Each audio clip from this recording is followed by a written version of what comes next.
In my excitement, I've mispronounced the king's name in this one. It's Javavarman.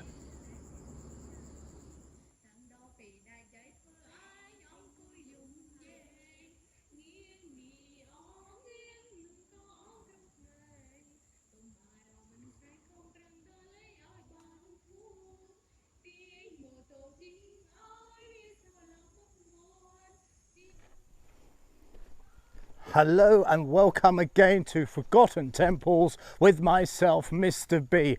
And that has to be one of the best openings for a video ever. No, I'm not talking about the hat and the magnificent doorway.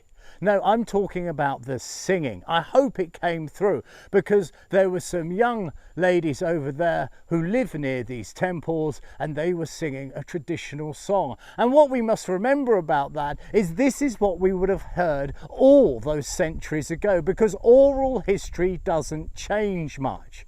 And the traditional songs stick with us. For instance, look up Ring a Ring a Roses.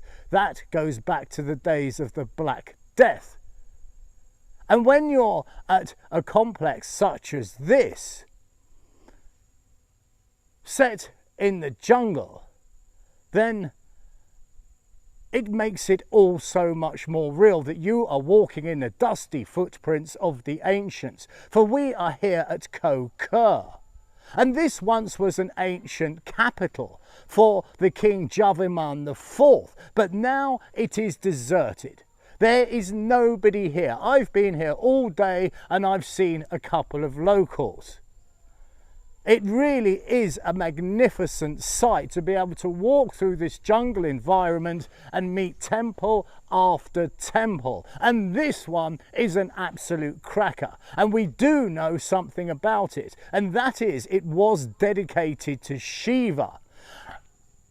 I know it's got some protective roofing in there, but let's see what it is that it is actually protecting. And this is the entranceway into Prasat Krachap. And it is, wow, isn't it wonderful? Now we know obviously that Shiva's a Hindu god, but could we not see a touch of the Orient here, you know, with these wisps of stone coming up and the peak? It looks very Chinese, doesn't it? Well, it does to me. It is an absolutely stupendous entranceway. But it's what we will find going through here that remains a mystery to myself and to yourself. And apart from those singing ladies, all I can hear is insects.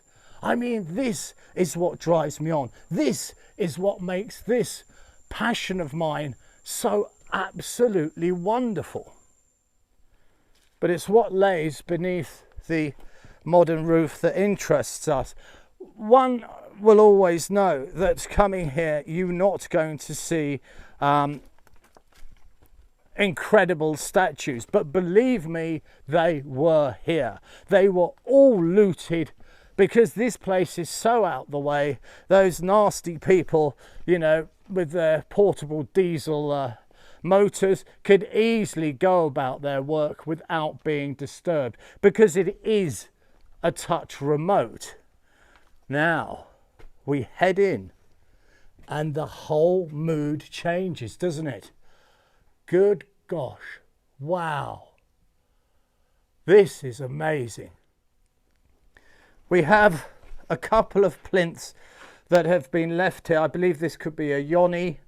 There would have been a linga here and the same here. And as I say, so much has been looted. I'm surprised. These must have been under the earth. This is why these ornate pillows, both here and here, are still there. And we can kind of see that the earth, I think, was, you know, up to here. And they just couldn't be bothered to dig it out. Actually, over here, we can see this much clearer, can't we? This is very, very freshly being dug out, because we can even see the roots. So that's why these ornate pillars are here. The vast majority of them have just gone. But we move forward and I can see there's a large yoni here. I need to climb up a bit carefully. We can see, oh, look at that. It's a plinth. Ow! Wow, that's a big one, isn't it? I need to step down here. So this is the base in which the statue would have gone. And there would have been a large, I'm not too sure here, it could have been a linga, or it could have been a statue to Shiva. But what we do see, just a couple more steps on, is not only these wonderful ornate pillars that have freshly, just very recently been dug out the ground, we also see this lintel, which I'm going to have to move in on if I just Scooby-Doo round here a bit. And we could be the last people to actually see this in its correct place. Because obviously what's happening here with this orange strap and the way it's been beautifully dust down, it's on the move. It's off to a museum by the looks. Now, what I'm looking at is a gentleman who's astride a animal, and I'm not too sure what that is. I don't know if it's a Garuda. It's a bit hard to say because this strap is right in the way, but it could well be the king, couldn't it? And that would be fantastic. That could be Javiman the Fourth himself, which is, it's his city. It's where he was brought up, and that's where we are, in the jungle, in his ancient city.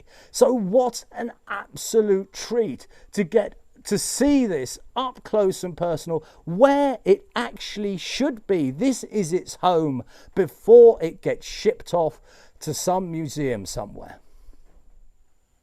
And there he is, all packed and ready to go. Well, let's blow him a kiss and wish him a safe journey.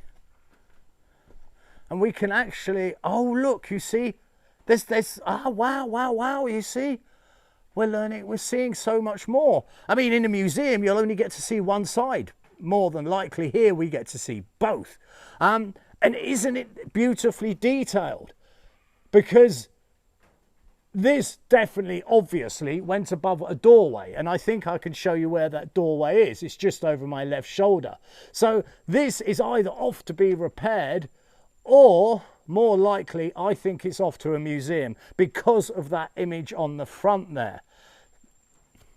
And it's here the doorway would have stood, I felt, with the pillars here, and he would have sat right up there.